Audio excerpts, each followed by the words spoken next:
Hey, what's up everyone?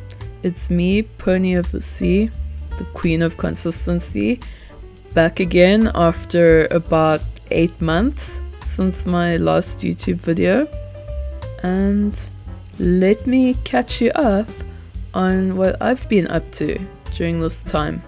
In my last video, Gwendy and I were prepping for Comic-Con Cape Town 2023 and selling at Comic-Con Cape Town 2023 at our stall, PASTEL Moon. But what happened after that? Well, let me fill you in. So for the first month or so after Comic-Con, we were exhausted because it was 4 days non-stop of selling. It was very busy, it was very successful, it was a great market for us. We met a lot of people, we sold a lot of things, and we burnt out our social batteries. So for the next month we did absolutely nothing but recovering. And then by July maybe, I can't remember, we started getting excited for markets again. So we decided to sign up for a small local market, something more low stakes, just to see how we do. So the first market we signed up for was Earth Fair Market in Constantia, and it's a smaller market that specializes in food vendors with a scattering of crafts and homewares, jewelry, things like that. It's family friendly, it's set against a beautiful backdrop of Timer Hall Villa, which is this historical Cape Dutch building, and yeah, it's very pretty. Unfortunately, we learned that no one comes to markets in winter, and by June or July, I can't remember, it's pretty rainy and miserable outside, and most people want to stay inside. We didn't make too many sales at that market, but it was enough to buy us some delicious donuts and coffee, which was great. And we got to chat to the other vendors, which was wonderful. You learn so much from other vendors at markets, let me tell you. And then after that, we decided, let's give winter a little miss, because people are probably not going to be attending outdoor markets. I mean, I wouldn't either, I guess. I don't like to be outside in the rain. So right after Comic-Con, we were quite enthusiastic and we decided to invest some of our profits into things like a gazebo, tables, chairs, and other display items that we could then use at outdoor markets. But the problem is with buying a gazebo is that you have to learn to set it up, and that was a bit of a learning curve, and we had to also learn about other things like not letting our entire display get blown away by the wind, things like that. We didn't do another market until mid-November, so by then winter is mostly over, we're coming into spring, the weather's better, it's sunnier, people are getting into a holiday mood. Cape Town is a tourist city, so we're getting tourists starting to come in for the summer. So we signed up for, I think, another 4 or 5 markets at that point, starting at the end of November and going all through December, almost every weekend. And wow, we learned a lot. As you can see in my montage, not only is my hair changing cut and color, but our display changes at almost every market, because we were using these markets as a testing ground to work out what table display worked best for us. We wanted to see how we can make things easy for our customers to navigate. We worked a lot on our sort of educational displays. By that I mean pricing and general information, signage indicating pay points, things like that. And we also learned who attends what kind of market, what their price range is, what type of things they're more likely to buy. Even though our markets were all in the same park, they were run by different entities. So for example, the Rondebosch Park Craft Market is something that happens like every month, I think. Second Saturday of every month. So we did a few of those, and that is something that is always there every month. And then we did another market also around the Bush Park called the Candor Christmas Market. So this market was marketed a bit better on social media. The Bush Park Craft Market, it has been around since I was a child. It's always there. You'll see a lot of runners and families and sort of regulars attend that. But we did another market called the Candor Christmas Market that was run by a slow fashion brand called Studio Candor. And this market was, a couple of weeks before Christmas, and it was heavily marketed on social media by Studio Candor, and that included a lot of paid ads.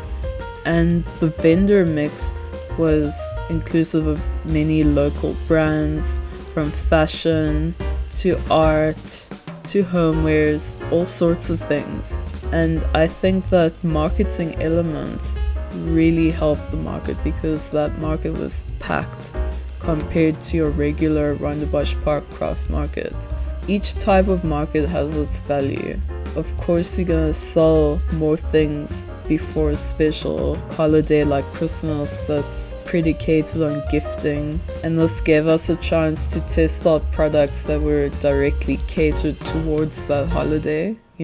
I made some festive cat ornaments on my crickets. Gwendy made some holiday gift tags and things like that, which we did sell. And the Candor Christmas Market also brought in a slightly different crowd to the Rondebosch Park Craft Market. And that crowd was sort of younger, more well-heeled, I would say, more willing to spend on something like art, like an illustration of cats having a seance. Whereas Rondebosch Park Craft Market, as I said, joggers, people from the neighboring old age home, families, sort of more people in the local area. And I will go into this in another video, but knowing where your target market shops is really important. So about 3 weeks ago, I was scrolling on Pinterest, which I always do. It's an addiction. I just love collecting inspiration and finding cool new artists so I can go support them. And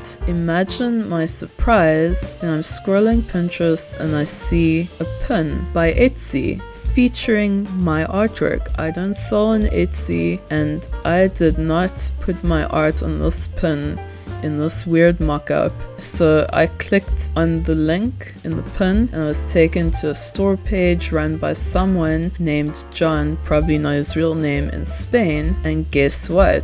He had stolen not one, but 6 of my tarot cat illustrations. 6 of them. And he was selling them as t-shirts and mugs. And I was enraged. I'm a really small, not well-known artist. If you look at my Instagram, I've got just over 1,000 something followers. I'm a small artist. I'm doing this as my passion project, above and beyond my day job, and I just found it really sickening to see that someone had stolen my hard work, especially my cat tarot deck, which is a years-long passion project. I'm trying to create a whole tarot deck and eventually sell that. And this guy just took my work and was selling my work for pounds. And the exchange rate in South Africa is pretty bad right now, so he was making bank. His Etsy page said he sold, I think, 4 items with my art on it. And I just find that really sad, because I put a lot of work into PonyOfTheSea, and this guy just went and chucked my artwork on some AI models and, made a bunch of money. He's also stolen from other artists. I messaged some of them to make them aware, and then the rest of the art seems to be AI generated, which is also in itself stolen if you think about it. I'm not gonna get into that here. I might film another video to talk about art theft, because this was very, very disappointing for me. I did get the Etsy listings taken down, and I'm trying to get the Pinterest pins, of which there are at least 12, I think, because there are 12 Etsy listings. I'm trying to get those taken down, but I need to find them first. Anyway, that's enough bad news. So now it's the end of March and I've begun prepping for Comic-Con. So the first thing I did is do a reprint of my best-selling art prints, plus 1 or 2 new ones. But I think it's a good practice to keep a good amount of stock of my bestsellers. I'm trying not to pressure myself too much to create new things. Maybe 1 or 2, but it's not worth the stress. So of course I went to Wet Ink in Woodstock. Their art prints always turn out amazingly. They print giclée art prints with archival ink, so the prints last a long time and they are beautiful. They're located in Woodstock, which is in itself beautiful in its own way with all the street art. So I went to fetch those, I think last week, and here is some footage of me unboxing my prints. So anyway, we basically put ourselves through a market boot camp and we came out even more exhausted, but with a lot of knowledge about running a business, really. Because remember, both Gwendy and I, we have day jobs on top of this market life. We are working for the man 9 to 5, 5 days a week, and then we do our illustration passion, creating products, doing markets on the side, on top of working for the man. So it's very important for us to take time to recover between large bouts of working on markets and things. I think we did really well and we learned a lot, and we kind of took a break after December, and our next market will be at the end of March, which is next week from when I'm recording this. And then at the end of April we have 5 days of Comic-Con. Wow. So after we finished Comic-Con last year, we were definitely going to apply for 2024 Comic-Con Cape Town. There was no question, we were excited, it was a great experience. So the moment phase 1 opened up, we were there, we applied. No answer though. The moment phase 2 opened up, instantly we applied again. Because we were confident that we would get in again because we had a good experience last year. But to our surprise, we got no reply at all, even after the feedback window had closed. And we were like pretty disappointed, a little bit shocked, but we were not gonna let that get us down. So together we wrote Comic-Con's organizers a little email from Pastel Moon saying, in the most polite way possible, we were disappointed not to hear back about our application, but we'd love to do Comic-Con in future. If you could please give us some feedback on what we could do better and what could improve our chances of being selected to sell in Artist Alley next year. Very sweet and not salty email. And I think maybe that is a good practice to find out when you're rejected from something what you could do to improve. It's a bit scary to send the email, but I think it's a good tool if you want to learn to better yourself. So anyway, pretty quickly we get a reply back from Comic-Con saying, check your spam. And what would you know, we actually got accepted for Comic-Con Cape Town 2024. Artist Alley. And now we were finding this out pretty late in the game after the application feedback window had closed, so we kind of missed out on, at least a month of prep time. So we're feeling the crunch now, but we are so excited for this year's Comic-Con. It's 5 days instead of 4 days, and it's probably going to be pretty grueling. I think it's going to be amazing.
And then the next thing I had to do was reprint all my stickers because I'm running really low on stock.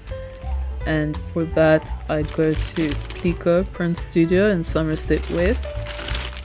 They always do a wonderful job.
And I reprinted my best-selling licensed disc stickers. Surprise, surprise, they're all featuring cats.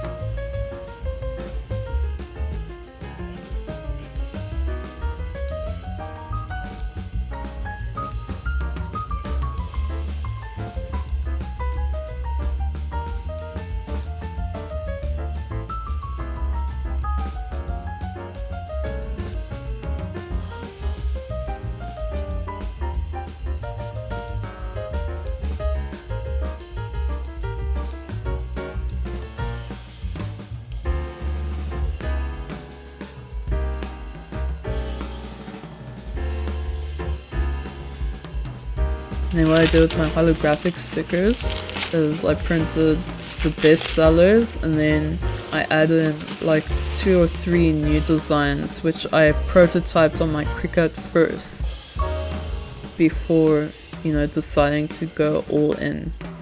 I use Plico because the volume that I need for something like a Comic-Con is too much for me to produce on my own. It's probably more cost effective as well. So last year at Comic-Con, I impulse bought a Cricut. There was like a bundle that was on special for a really good price and it came with a whole lot of stuff like a foiling kit and a whole lot of vinyl samples and some tools. It was a good deal and I impulse bought it along with a printer and some other stuff for my business.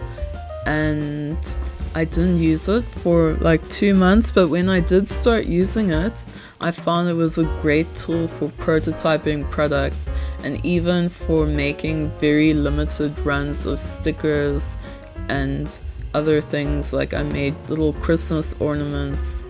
It's a very useful tool, and also for packaging I found it incredibly useful. And I'm a graphic designer by day, so it's fun to use my skills for print production because I work a lot in the digital space, video editing, animation, UX, that kind of thing. So getting my hands into print design again is a lot of fun.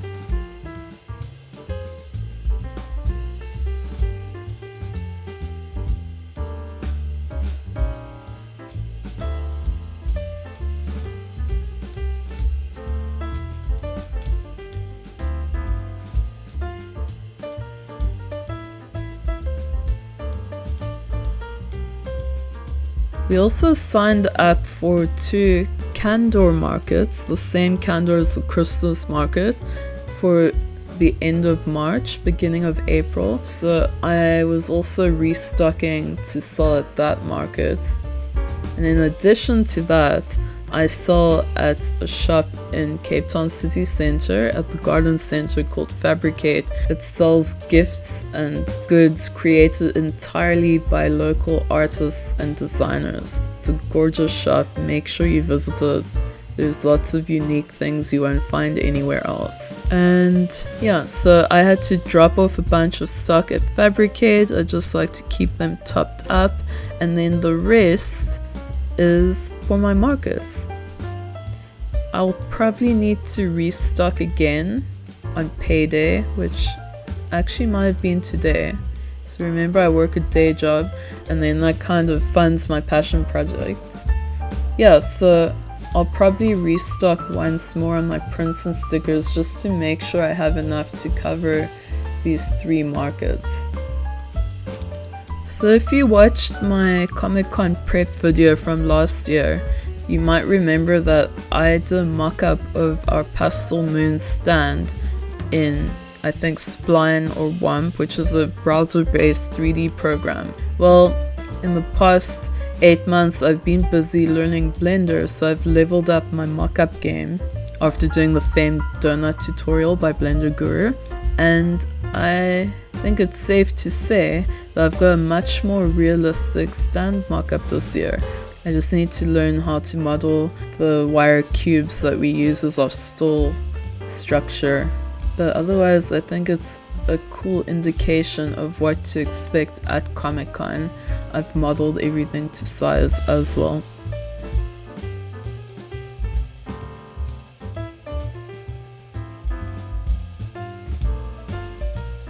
That's pretty much what I've been up to in the past 8 or 9 months. See you again in another video.